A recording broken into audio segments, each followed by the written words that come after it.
twongeye turatomboye bana b'Imana gukorera nka kuri buri munsi kubw'izina ry'Imana Data na Mwana na Roho Mutagatifu. Amen.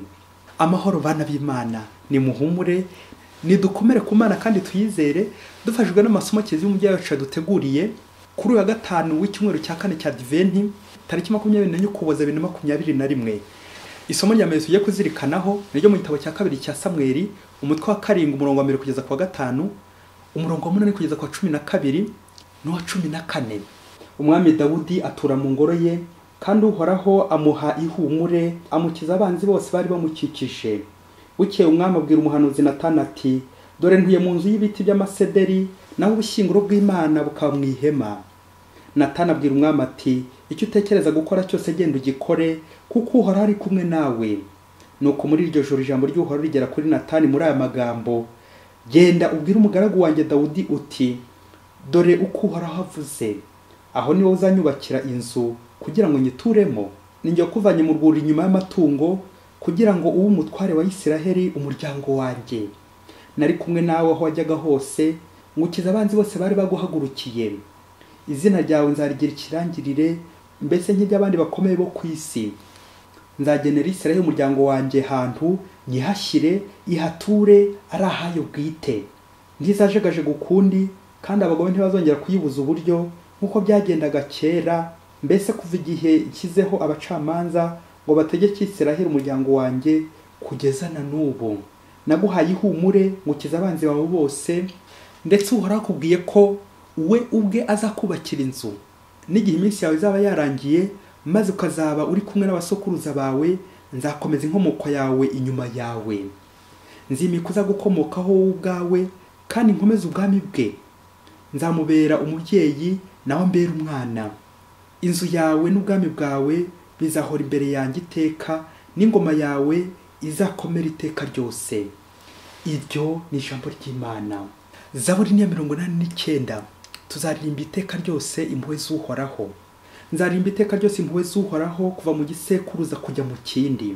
Umuntu wanjye nzamumarisha ubudahemuka bwawe, kuko avuze uti, impuhwe zashyiriweho ubuziraherezo, ubudahemuka bwanjye bushinze umuzi mu ijuru.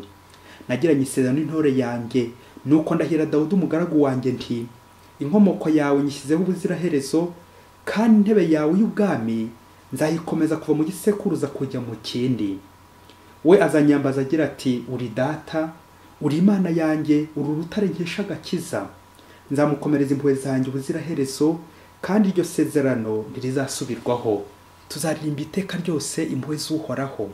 Nyagasani Yesu nabane namwe. Amagambo mu Ivanjili ntagatifu ko yanditswe na Luka, umutwe wa 1 umurongo 67 kugeza ku 79. Muri icyo gihe Yohani Batista amaze kuvuka, se Zakariya azura Roho Mutagatifu, ahanura avuga ati, nihasizwe Nyagasani Imana ya Isiraheli, kuko yasuye umuryango we kandi akawukiza. Yatugoboreye ububasha budukiza mu nzu ya Dawudi umugaragu we, nk'uko abahanuzi be batagatifu bari baratumenyesheje kuva kera ko azadukiza abanzi bacu, akatugobotora mu nzara z'abatwanga bose. Yagiriye impuhwe ababyeyi bacu, maze yibuka isezerano rye ritagatifu, yandahiro yahariye Aburahamu umubyeyi wacu, avuga ko namara kutugobotora mu maboko y'abanzi bacu, azaduha kumukorera ntacyo twikanga, turangwa n'ubuyoboke hamwe n'ubutungane iminsi yose yo kubaho kwacu. Nawe rero wakana we, uzitwa umuhanuzi w'umusumba byose, kuko uzabanziriza Nyagasani, kumutegurira amayira, ukamenyesha umuryango we umukiro, bazakesha kubabarirwa ibyaha byabo. Koko Imana yacu igira impuhwe zihebuje, ari nazo zatumye zuba rirashe amanuka mu ijuru, aje kudusura, akabonekera abari batuye mu mwijima no mu gicuku cy'urupfu, kugira ngo atuyobore mu nzira y'amahoro. Iyo ni Ivanjili ntagatifu. Zuba rirashe yaje kudusura. Nihasizwe Nyagasani Imana ya Isiraheli, kuko yasuye umuryango we kandi akawukiza. Amen, amen. Noheli nziza bavandimwe, Noheli yahumuye, Noheli yageze. Dore igihe cy'umukiro kirekereje, umucunguzi w'abantu ageze hafi. Karibu Yesu, karibu iwacu. Aya masomo y'isezerano tugomba gukomeraho nk'isezerano rya batisimu, amasomo arimo ibyishimo bya Noheli, ngo tuza kuzirikana ku ngingo y'impuhwe z'Imana itugirira. Ingingo igira iti, Imana ni itugenera. Hagena Imana, hategeka Imana, hatanga Imana. kandi Imana itanga uko ishatse. Rero bakristo bavandimwe, umuntu wese waba uzi ko yifitemo urumba no guhubuka nabishyire hasi, maze dutege ibiganza twakira ibyiza Imana itugenera. Imana niyo itugenera. Muri liturujia habamo indirimbo 3 ibisingizo tuzirikanaho cyane cyane mu gihe cya Advent na Noheli, mu byishimo nyine byo kwakira Mesiya. Muri rw'ikilatini izo ndirimbo zitwa, hari igisingizo cya Zakariya Benedictus giherekeza amasengesho ya mu gitondo Le Lode, Magnificat igisingizo cya Bikira Mariya giherekeza amasengesho yo ku mugoroba Le Vêpres, na Nunc Dimittis igisingizo cy'umusaza Simeoni, Nyagasani sezera umugaragu wawe, gisoza amasengesho y'umunsi ku mugoroba nijoro Le Compli. Uyu munsi turagaruka ku gicyo gisingizo cya mbere Benedictus, igisingizo cya Zakariya asingiza Imana ko wakije umuryango wayo. Ntiyasingiza Imana y'Isiraheli kuko yasuye umuryango we kandi akawukiza. Benedictus, abitwa ba Benoit, Beni, Benedicta, Benedictus, muri abanyamugisha. Beni soit Seigneur. Rero namwe mwese aho muri turabasuhuje, ni muze dufatanye dusingiza Imana twifatikanyije na Zakariya, kuko Imana yaduhaye umugisha yuzuza isezerano ryayo ikatugira abana bayo muri Yezu Kristo. Amen, amen. Umunyarwanda yise umwana we ati ndihemuka, ndibeshya, mudahinyuka. Umufaransa we ati quel ami fidèle que nous avons en Jésus-Christ. Nihe wakuri inshuti idahemuka nka Kristo. Bakristo bavandimwe, mu kuzirikana kuri amasomo turazirikana ku ijambo cyane cyane isezerano ku Imana itugenera. Mu isomo rya mbere turumva accomplissement de la prophétie, turumva uburyo Imana yuzuye isezerano ryayo cyane cyane isezerano yagiriye Dawudi. Iri somo ryo uyu munsi rero rikaba ribumbiyemo ukuza kw'isezerano ryo gucungurwa kwacu, rikitwa le messianisme royal. Imana iti najyanye isezerano n'intore yanjye, nuko ndahira Dawudi umugaragu wanjye nti inkomoko yanyishyizeho ubuziraherezo, kandi intebe yawe y'ubwami nzayikomeza kuva mu gisekuruza kujya mu kindi. Mu kuzuza iri sezerano Imana ubwayo niyo ifata iya mbere, ikaba nayo izubakira Dawudi inzu, kuko umuhanuzi Natani yaje kubimubwira. Hari impamvu ebyiri z'ingenzi Imana yanze ko ari Dawudi uzayubakira inzu. Impamvu ya mbere ni uko Imana ariyo ya mbere ifata initiative, ni ifata iya mbere, ari mu kuza kudushakashaka, ari mu kutugira neza. Imana niyo itanga, twebwe icyacu ni ukwakira. Imana niyo itugenera, ntacyo rero twabona twakwitura Imana.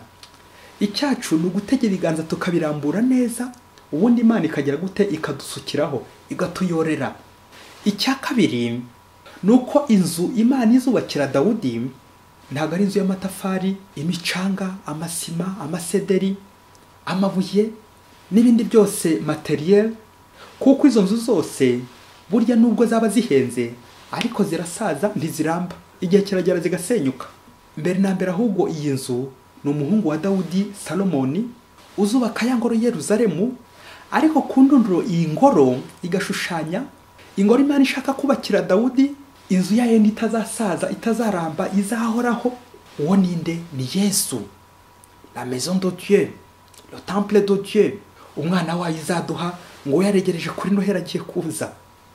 Bwakeye rero mushishikare mukenyere, nari ngiye kuvuga ngo mubajye vuba izo nka, ariko mwe muretse gato abashumba bataza kubura icyo gukora, kandi ejo aribwo umurimo wabo uzahabwa agaciro, kuragira abashumba ikirugu.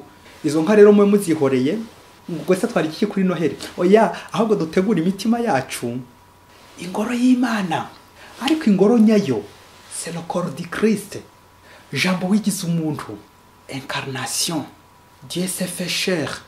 Iyo niyo ngoro tugomba kujya dusingiriza mw'Imana, gutyo ubuhanuzi bw'Imana bukabura sohoye. Ku Imana ubwari izatwohereza umwana wayo ingoro, itwubakira ingoro, bityo Imana ikaba ari itugenera kugenerwa n'Imana. Yamvugo Kinyarwanda igira iti Imana ntimugura, ngo iyo muguze iraguhenda. Gutegereza, kwakira ibyo Imana iduha. Twumvise no muri Evanjiri na Zakariya wamaze kugobodoka ururimi, ngo ejo twabizirikanye, yuzuye Roho Mutagatifu, atajya gusingiza Imana. Imana yujuje isezerano ryayo ryo gukiza abantu. C'est pour le salut des hommes.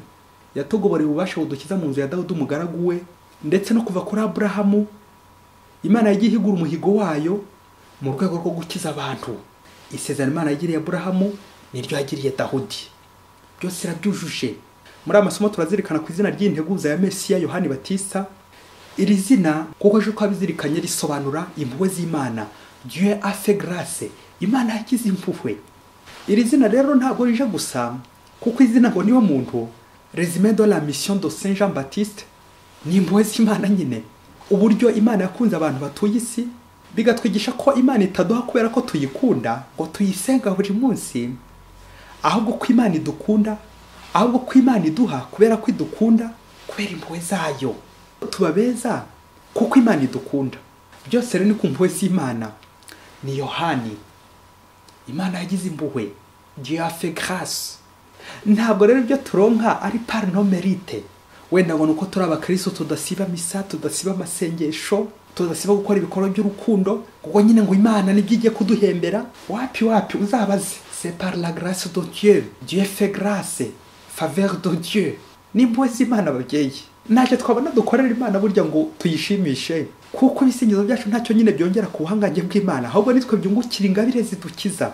Amen. Aya masomo uyu munsi ateguye neza cyane. Mbere harimo umwami Dawudi wari utangiye gushaka kwiyemera ngo rakaze ngo afite ibintu byiza byinshi, ngo afite ibintu agiye gukorera Imana noneho, ariko ivanjiri uyu munsi kazi imusubiza, ntabwo ari kumusubiza kwisuka, ahubwo kumuha igisubizo cy'Imana koko, ko ntacyo twakwishoboza, ko ari Imana yikorera byose, ni impuhwe z'Imana. Yohani ni Imana itugenera. Hari ubwo abantu rero tugwa mu mutego kubera umurengwe, umwiryo, kwiyemera, kwibonekeza ngo turashoboye, yewe tukajya n'igihe dukora amahano twibwira ko turi kurwanira Imana ishyaka, ngo ni Imana turi gukorera. Wakorera iki Imana mubyeyi? Ngo ni Imana turi kugirira. Niki wagirira Imana ko turi abanyantege nke, ko ari Imana itugirira? Kandi akenshi iyo turi kwibwira ngo ni Imana turi kurwanira ishyaka, hari igihe shitani nayo yivangamo, nuko bikaza ari imvange, ukakomeza wibwira ngo uracyari gukorera Imana, kandi shitani yarangije kurambikamo amajanja yayo ngo turi abakristo, ngo iyo dukora byose ngo ni byiza, ngo kubera ko mpagarariye kiliziya ngo byo nza kuvuga byose ngo biraza kuba biturutse ku Mana nyine. Ukwitonda ubwo ngo utari umukristo uwo ntajya mbona muri kiliziya cyangwa mu rusengero ngo ni nyagucibwa, ngo ni umupagani, ngo ni umugira nabi, bityo tukungikanye ibirego kuri we. Ibirego sinakubwira, nyamara Dieu fait grâce. Ntacyo ndicyo niko ye. Uwo muvandimwe muri gucira urubanza ngo ni ruharwa, ngo ni umunyabyaha, ngo ni umurozi, ngo ni umutekamutwe, ngo ni umusambanyi, ni umurozi, wamenya icyo bavuganye na Yezu ku munota wa nyuma, ko Yezu agira impuhwe.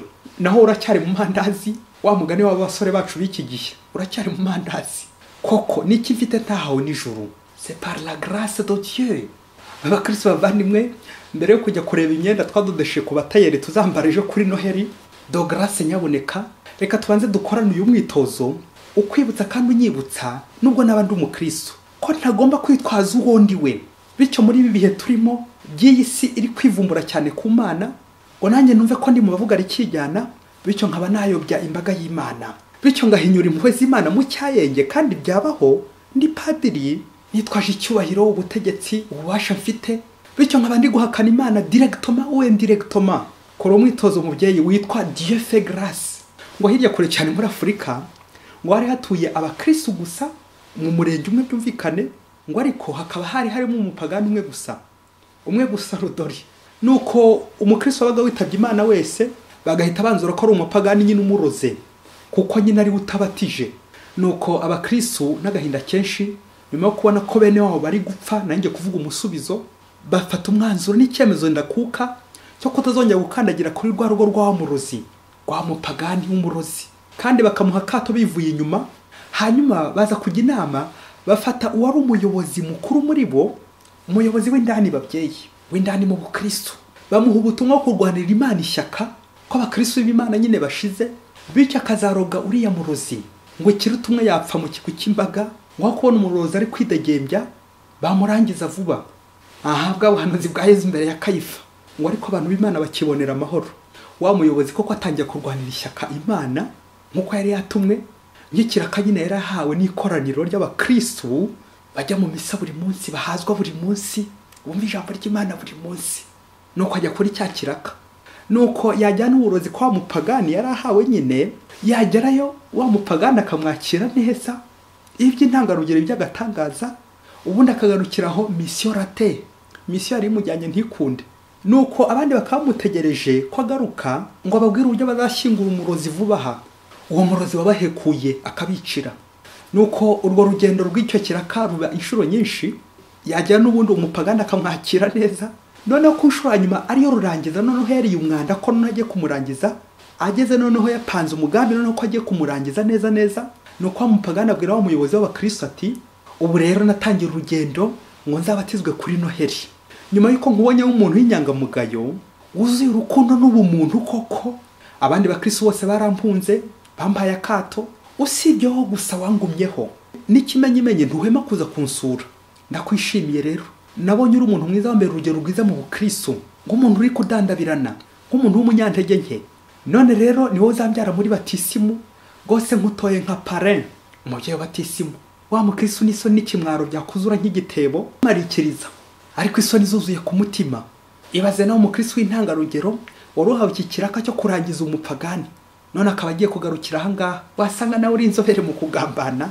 Wa mubyeyi wacu wa batisimu amaze kuva aho ngaho agenda arira inzira yose, ukuntu kose yari amaze tigihera azi ko ari kurwanira Imana ishyaka, ngo ari gukiraka cy'Imana cyo kwikiza umurozi ngo wamaze abakristo. Noneho asanze yari yibeshye inzira, ahubwo contraire akunzwe bitavugwa n'uwo yitaga umubisha, kandi yaragiye kumurimbura. Dieu fait grâce, Dieu fait grâce. Kuri iyo foto y'abakristo bacu bategereje ko bagiye gushyingura nyine umurozi, umupagani, mwana w'Imana Yohani. Dieu fait grâce, Imana yagize impuhwe.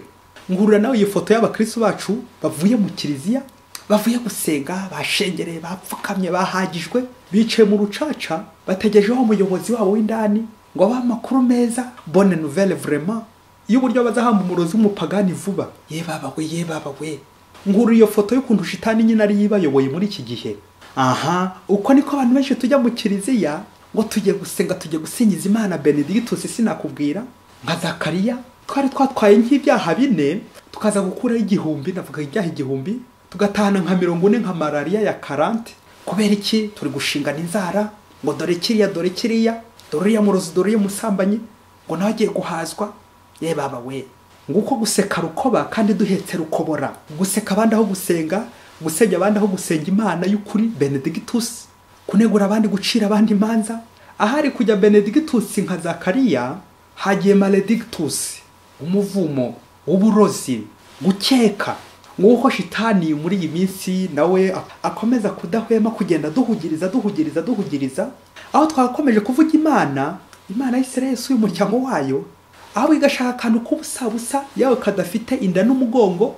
Ngaho ni mufora aragaki muri iyi minsi abantu benshi bo kuri iyi si bahugiyemo, ku buryo aricyo kiganiro amanywa nijoro, inyandiko, imbuga nyinshi, ku buryo ariwo murimo abayobozi benshi bahugiyemo, baba Kristo b'indani, abakristo b'intangarugero, ku buryo butakwira kitavuzwe.